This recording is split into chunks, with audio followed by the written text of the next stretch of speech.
Greenland, Trump, and sinful occupation.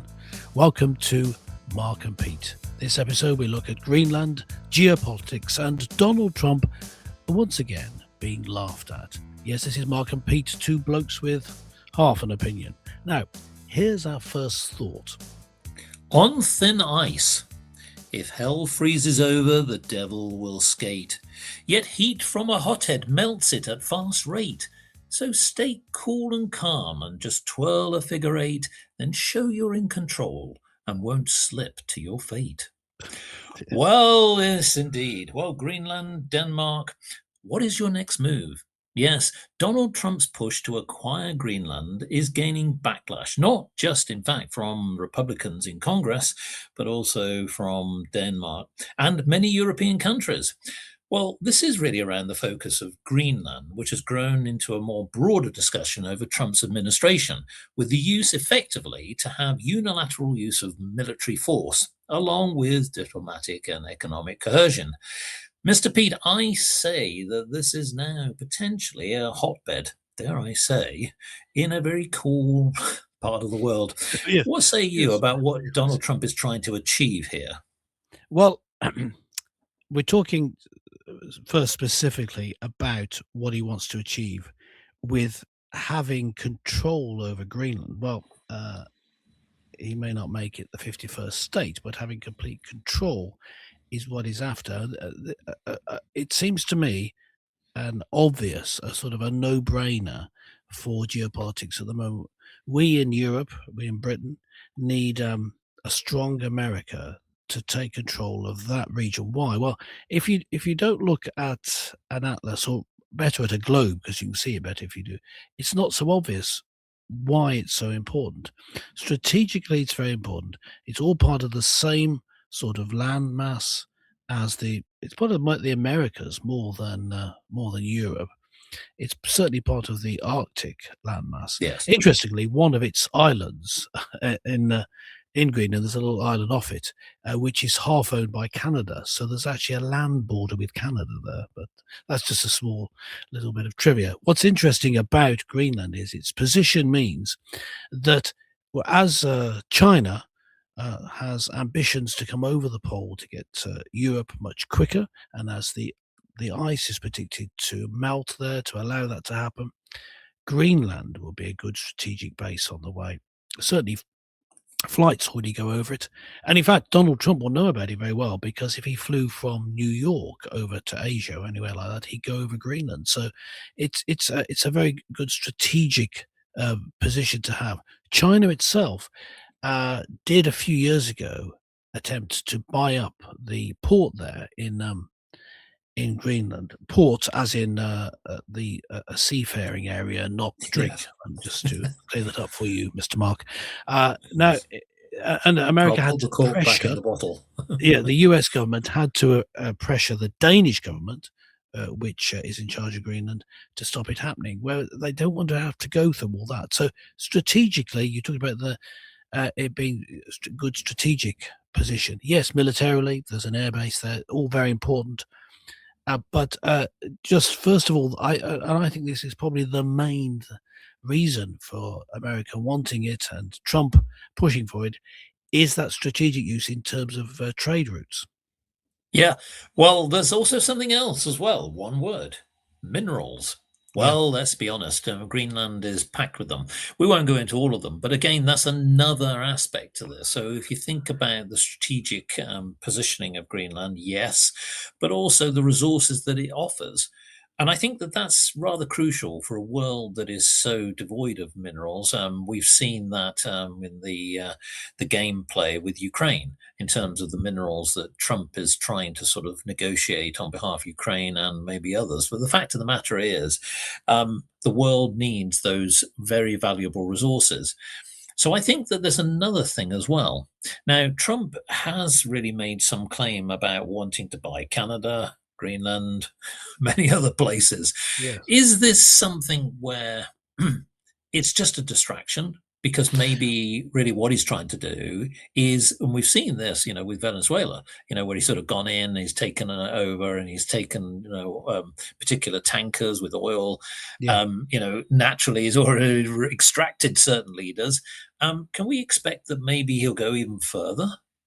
Well, I think you're right in saying it's part of his distraction. The true, real use of Greenland, we've just talked about those two areas, minerals and trade routes. There is and I mentioned the air base there. The that air base, it really isn't enough for how Trump sees security for the US. So an extension, basically, of his Golden Dome, as he calls it, similar to the Iron Dome in Israel, being able to shoot down rockets that are coming over, is part of that. But you can go further than that in terms of PR, which is what Trump is really a master of.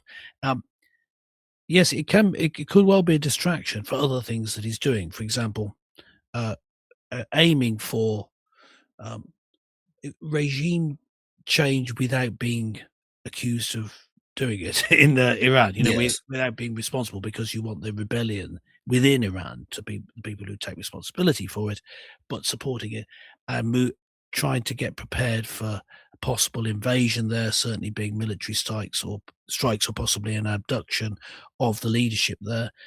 Yeah, it needs a big distraction. People getting all angry. Um, but more than a distraction, it's a PR exercise about who Trump is. He's the madman, but not just where not small, but less powerful countries like Venezuela are afraid of. The Yeah. Europeans are scared of him. That's the impression he's trying to give, such that he can get his way in military conflicts, like possibly in Iran, but in Ukraine as well. He's building up this reputation of being someone who is, yeah, maybe he's irascible and unpredictable. Yes, but he really does do what he says, and people are scared of him. So scared of him, and therefore America. So I believe it's all part of brand building. Well, I think it may be, and in fact, as we have already seen, interestingly, that Keir Starmer, who has been the leader of the United Kingdom, seems to have very little influence. If you look at the history of the United Kingdom's relationship with the United States, it's been a lot closer. Whereas, unfortunately, this particular occasion, it couldn't be further from the truth. But whilst I agree with you in terms of the sort of brand building, as you say, the man who is almost unpredictable in his own mind, it comes back to one final point, in my opinion, which is what about on the home front? Because has Donald Trump got enough Republican support to pass these sort of measures through the Chamber of Congress? And I think that's really important, isn't it? Because clearly he can play that game externally for those international leaders, but it's on the home front.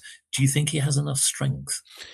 Well, ha- this may be why he's trying to push it through, because in Congress and the House of Representatives, at the moment, the Republicans have a majority of one. So it's very difficult to get things Very through. difficult. Um, so it may be that he's trying to get it done quickly, so all decisions are made before they possibly lose control of the House. But I actually think there is a bigger strategy at play here, because it all plays in together.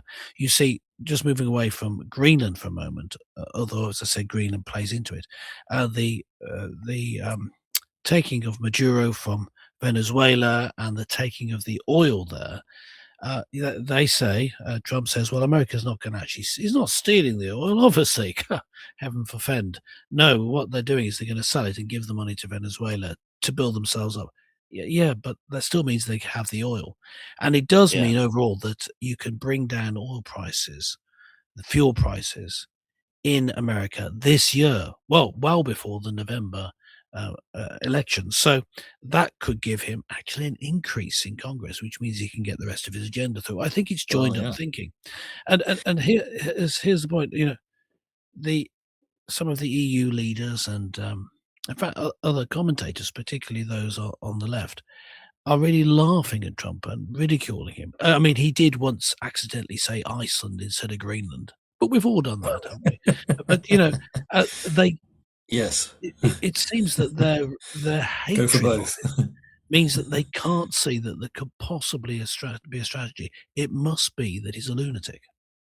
Well, look, as I'll hand back to you as you close out, do you think that Greenland will become basically a hotbed, or do you think that this political issue will eventually cool down?